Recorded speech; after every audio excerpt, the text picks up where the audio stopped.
Man does not make his ideas. We could say that man's ideas make him. Ideas are the seeds of our greatest creations, but they can also sow destruction. Ideas, when put into action, lead to individual and social flourishing, or to individual suffering and social ruin. And certain ideas, as we will explore in this video, can induce a mass psychosis and motivate individuals to commit acts of such cruelty and depravity that, to an outside observer, the society will appear to be possessed by evil. Reflecting on the mass psychosis that broke out across Europe in the mid-20th century and that led to multiple wars and multiple genocides, Carl Jung wrote the following.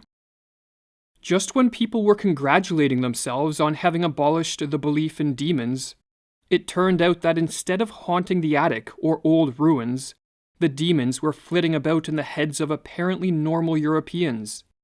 Tyrannical, obsessive, intoxicating ideas and delusions were abroad everywhere, and people began to believe the most absurd things, just as the possessed do. Jung devoted his life to studying the psyche of man and was acutely aware of how ideas influence individual and social development. We must, therefore, be careful which ideas we affirm and which we deny, and this is especially true with regards to our ideas about human nature, the human potential, and the proper structure of society. For this set of ideas helps determine our value system, impelling us to act in certain ways and to strive after certain things. These ideas are an integral component of our moral compass, teaching us what is right and wrong, what to love and hate. And our ideas about human nature place bounds, wide or small, on our potential at both an individual and collective scale. Most of us, however, are not careful when it comes to the ideas that occupy our minds, as we passively accept whatever ideas form the zeitgeist of our time.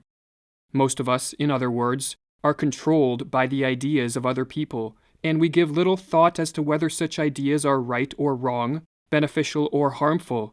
And as the psychologist Silvano Arietti warns, if he controls your ideas, he will soon control your actions, because every action is preceded by an idea. Sometimes this passive conformity in the realm of ideas promotes our well-being and contributes to a prosperous society, but at other times the ideas that make up the spirit of our age do the opposite. Certain ideas weaken us, make us prone to fear and anxiety, disconnect us from reality, drive us to excessive hate, cause us to regress psychologically, and distort our view of human nature and the human potential. Ideas of this variety the Russian author Fyodor Dostoevsky labeled as demons. And as Richard Pevier wrote in the preface to Dostoevsky's novel Demons, throughout Dostoevsky's work exists the possibility of an evil or alien idea coming to inhabit a person, misleading him, perverting him ontologically, driving him to crime or insanity. The person born of the idea may be distorted and even destroyed by it. When possessed by demons, an individual is less capable of facing up to the challenges of life. For demons, by distorting and degrading our image of human nature and the human potential, trick a man or woman into acting in ways that are maladaptive to the environment and injurious to individual flourishing and social prosperity. Demons are not based in truth and are not built on an appeal to facts and evidence, but are illusions, and as Jung wrote, illusions are inimical to life. They are unhealthy and sooner or later trip you up. But humans are very susceptible to illusions, and advances in science and technology have not made us immune to illusory ideas. Or as Jung wrote, the psychic conditions which breed demons are as actively at work as ever. And as he stated in a lecture given at Yale University, we can never be sure that a new idea will not seize either upon ourselves or upon our neighbors. We know from modern as well as from ancient history that such ideas are often so strange, indeed so bizarre, that they fly in the face of reason. The fascination which is almost invariably connected with ideas of this sort produces a fanatical obsession, with the result that all dissenters, no matter how well-meaning or reasonable they are, get burnt alive, or are disposed of in masses. Demons take many forms, be it ideas that promote learned helplessness or passivity and so degrade the human potential, social or religious ideas that deem a race or ethnic group as a plague to mankind and so promote persecutions and mass cruelty, or political ideologies that elevate a select few far above the rest of mankind and so set a society up for the mass psychosis of totalitarianism. This latter belief, which divides society into two classes, the rulers and the ruled, has a long history and many variants. Whether it be communism, rule by kings, queens, or pharaohs, or in the modern day, unchecked rule by bureaucrats and politicians, this demon of authoritarianism prevents the prosperous functioning of a society by inhibiting the potential of the masses, and shackling society within the constraints of total control by a small group of power-hungry and corrupt individuals. It is delusional, writes the Dr. Joost Meerloo, to think of man as an obedient machine. It is delusional to deny his dynamic nature and to try to arrest all his thinking and acting at the infantile stage of submission to authority. How do these authoritarian ideologies, which set a society up for the horrors of totalitarianism, spread throughout society? Typically, the first to be possessed by the demon of authoritarianism are individuals with a particularly strong thirst for power, and who desire to quench this thirst through control over others.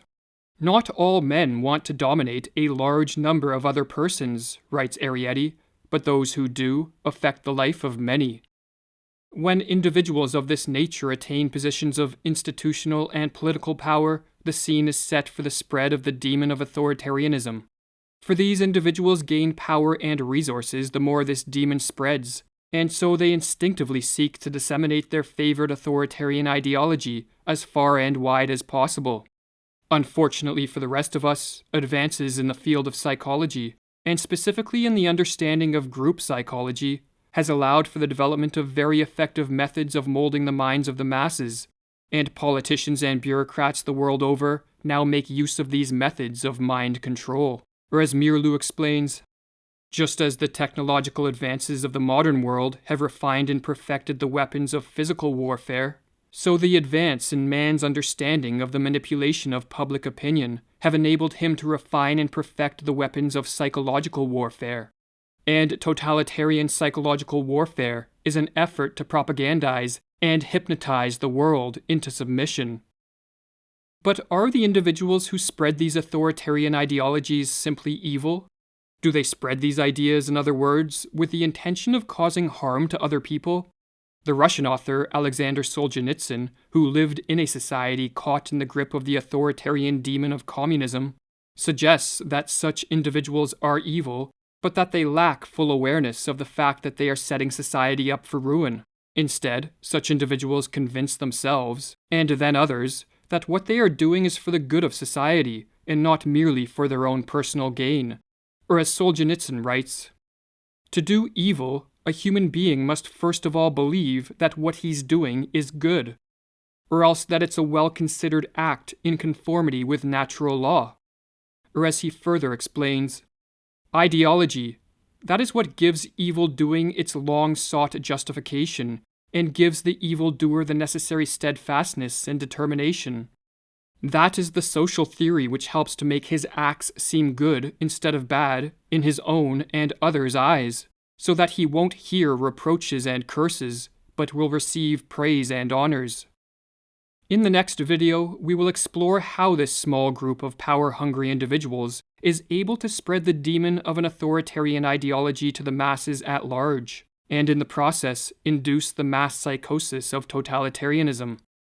We will explore the techniques that are used for the dissemination of this demon, the conditions that create fertile ground for its spread, and the role that modern technology plays in this process. The comparison between totalitarianism and psychosis is not incidental. Delusional thinking inevitably creeps into every form of tyranny and despotism.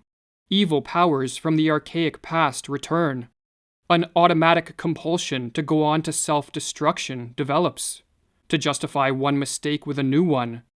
To enlarge and expand the vicious pathological circle becomes the dominating end of life. This delusion starts with the leaders, and is later taken over by the masses they oppress.